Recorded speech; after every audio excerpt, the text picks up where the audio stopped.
ଆମେ ଆସି ପହଞ୍ଚିଛୁ ରେବଣା ନୂଆ ଗାଁରେ ଜଣେ ମଉସାଙ୍କ ପାରେ ସେ କିଛି ତାଙ୍କ ଜୀବନର କିଛି ଭୂତ କଥା କହିବେ ତାଙ୍କ ପିଲାଦିନର। ଆଉ ଲୋକାଲ ବୟ ଅରୁପା ଚ୍ୟାନେଲକୁ ସବସ୍କ୍ରାଇବ୍ ଲାଇକ୍ କରିଦିଅ ଏମିତି କିଛି ଭୟଙ୍କର ଆଉ ସତ ଷ୍ଟୋରି ଶୁଣିବା ପାଇଁ। ତାଙ୍କୁ ପଚାରିବା ଏବେ ତମ ନାଁ? ଜମ୍ବେଶ୍ୱର ପୂଜାରୀ। ଆଉ କିଛି ତମ ପିଲାଦିନର ଭୂତ ଷ୍ଟୋରି ଜାଣିଛନ୍ତି କହିଲ, ଭୂତ କଥା ସବୁ। ମୋତେ 15 ବର୍ଷ ହେଇଛି। ବଡ଼ ଭାଇ ଡାକିଲେ କାମଡ଼ାକୁ ପାଣି ବୋହିଯିବାକୁ। ଧାନ ଅରୁଆ ହେଇଥି ପାଣି ନଥଇ ଗୁଳାଉ ଯିବା ହେଲେ ଆମେ ଗାଁ ମୁଣ୍ଡେ ମୋତେ ପଚାରିଲେ ମୋ ରାମନୀଳା ସେତେବେଳକୁ ଶିଖୁଥାଇ।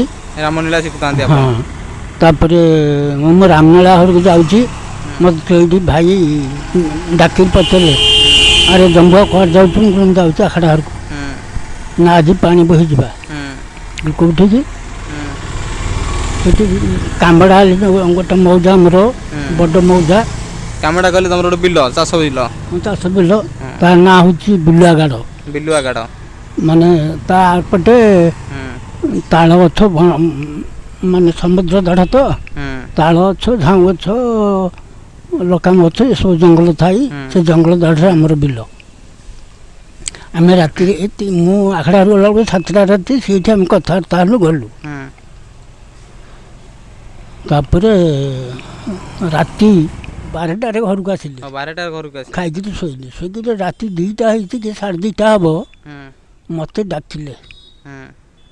ଯେମିତି ଭାଇ ଡାକନ୍ତି ତାଙ୍କର ସ୍ୱର ସେମିତି ମୋତେ ଲାଗିଲା। ମୁଁ ଦୁଆର ଫିଟିକିରି ବାହାରିଲି। ମୁଁ କ'ଣ ନା ଯିବା ପୁରା ପାଣି ବୋହି।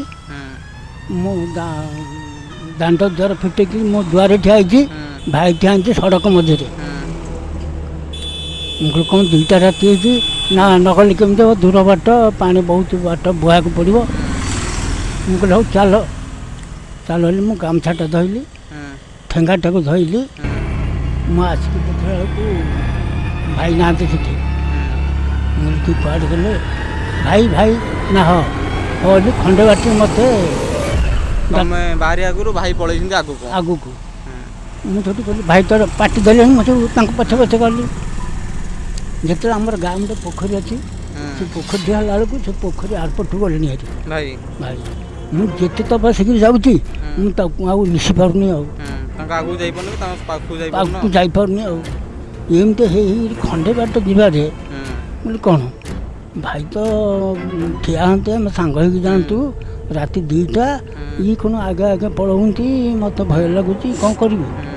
ଏମିତି ଯାଉ ଆମ ଗାଁରେ ମଶାଣି ବନ୍ଦାଟରେ ମଶାଣିଟି ମୋତେ ବେଶୀ ଭୟ। ମୁଁ କହିଲି ଭାଇ ନା ତୁମେ କ'ଣ ପଡ଼ି ଯାଉଛ ଯେ ମୋତେ ଭୟ ଲାଗୁଛି? ନା ଆସୁନି, ମୁଁ ଏଠି ଠିଆ ହେଇଛି। ମୁଁ ମଶାଣି ତ ଭଲ ଲାଗୁଛି, ସେ ଆହୁରି ଖଣ୍ଡେ ବାଟ ଆଗକୁ ପଳେଇଲେ। ଏମିତି ହେଇକି ଯେତେବେଳେ ଅଧ ବାଟକୁ ଗଲେ ହେରି, ମୋର ଆଉ ସାହସ ପାଇଲାନି ଯିବାକୁ। ମୁଁ କହିଲି ଇଏ ଭାଇ ନୁହଁ, ଇଏ ଆଉ ଟିକେ ମୋତେ ଏମିତି ଡାକ୍ତରୀ ଘେନିକିରି ଅଛି, ମୁଁ କ'ଣ କରିବି? ସେତେବେଳକୁ ମୁଁ ଭୟରେ ମୁଁ ଝାଳ ନାଳ ହେଇଗଲାଣି, କଥା ବି କହିପାରୁନି, ଖଣ୍ଡେ କଥା ବି ହେଉଛି। କ'ଣ କରିବି? ଇଆଡ଼େ ଗାଁକୁ ଯିବି କି ଆଗକୁ ଯିବି ମୁଁ ଜାଣିପାରୁନି। ପୁଣି ଡାକିଲି ଭାଇ ନା ତୁ ଆସୁନୁ କହିକିରି ମୁଁ ପୁଣି ଆଗକୁ ଚାଲିଲି। ଆଉ ଗଲାବେଳକୁ ନଈ ଆରପଟେ ରେଣ୍ଡାବାଲାଙ୍କ ବିଲ। ସେଠି ଆମ ଗାଁ ପାଖରେ ଗୋଟେ ରେଣ୍ଡା ଅଛି। ସେ ରେଣ୍ଡାବାଲା ସେ ନଈ ଦାଢ଼ରେ କ'ଣ ଫସଲ କରିକି କୁଡ଼ିଆ କରିକି ସେଠି ଥାଆନ୍ତି। ମୁଁ ସେ କୁଡ଼ିଆ ପାଖକୁ ଯେମିତି କରିଲି, ମୁଁ ଡାକ ପକେଇଲି। ଆଉ ମୁଁ ଭାଇମାନେ କିଏ ଅଛ? ନା କ'ଣ ହେଲା, କ'ଣ ଜମ୍ବୁ? ମୁଁ କହିଲି ମୁଁ କହିଲି ଭାଇ ମୋତେ ପାଣି ବୋହିବାକୁ ଡାକିଲେ, ମୁଁ ଯେତେ ଡାକୁଛି ସାଙ୍ଗ ହେଇକି ଯିବା ବୋଲି ସେ ମୋତେ ଦୂରେଇ ଯାଉଛନ୍ତି। ଆଉ ମୋତେ ଭଲ ଲାଗୁନି, ମୋତେ ଭୟ ଲାଗୁଛି, ଏଠି ମୋ ପାଖକୁ ଆସ। ସେ ଯୋଗୁଁ 2 ଜଣ ମୋ ପାଖକୁ ଆସିକି ମୋତେ ସେଇଠୁ ମୋ ପାଖକୁ ଯେମିତି ଯାଇଛନ୍ତି, ମୁଁ ସେମିତି ବେହୋସ ହେଇକି ପଡ଼ିଯାଇଛି। ଆଉ ମୋତେ ସେଇଠୁ ସେ ପାଣି ଆଣି ଛିଞ୍ଚା ଛିଞ୍ଚି କରି ସେଠୁ ତାଙ୍କୁ କୁଡ଼ିଆକୁ ନେଇକି ଗଲେ। ଘଣ୍ଟେ ଖଣ୍ଡେ ବସିବାରେ ମୋର ସେଠୁ ଦେହ ଭଲ ଲାଗିଲା। ସେଠୁ ମୋତେ ସେ 2 ଜଣ ଆସିକିରି ଗାଁରେ ଛାଡ଼ିଦେଇକିରି ଗଲେ। ଗାଁରେ ଛାଡ଼ିବାକୁ ଆଇଛନ୍ତି, ସେତେବେଳେ ଭାଇ ଦୁଆର ଫିଟିକିରି ବାହାରିଲେ। କହିଲେ ଯିବା ପରା। ମୁଁ କ'ଣ ଯିବା? ସେ ରେଣ୍ଡାବାଲା କହିଲେ ହେ ପିଲା ମରିଥିଲେ ମରନ୍ତାଣି, ଆଉ ତୁମେ ଡାକିକି ନେଲ ନା? ମୁଁ ତ ଏଇନେ ଉଠୁଛି, ଡାକିକି କିଏ ନେଲା? ଏ ସରପଞ୍ଚ କହିଲେ ନାଇଁ, ଇଏ ଭୂତ। ଆଉ ମୁଁ ଏତିକି ଅନୁଭବ କରୁଛ କରି ମଉସାଙ୍କର ଇଏ ଥିଲା ପିଲାଦିନର କଥା ଏତିକି ଏମିତି କଥା ଓହୋ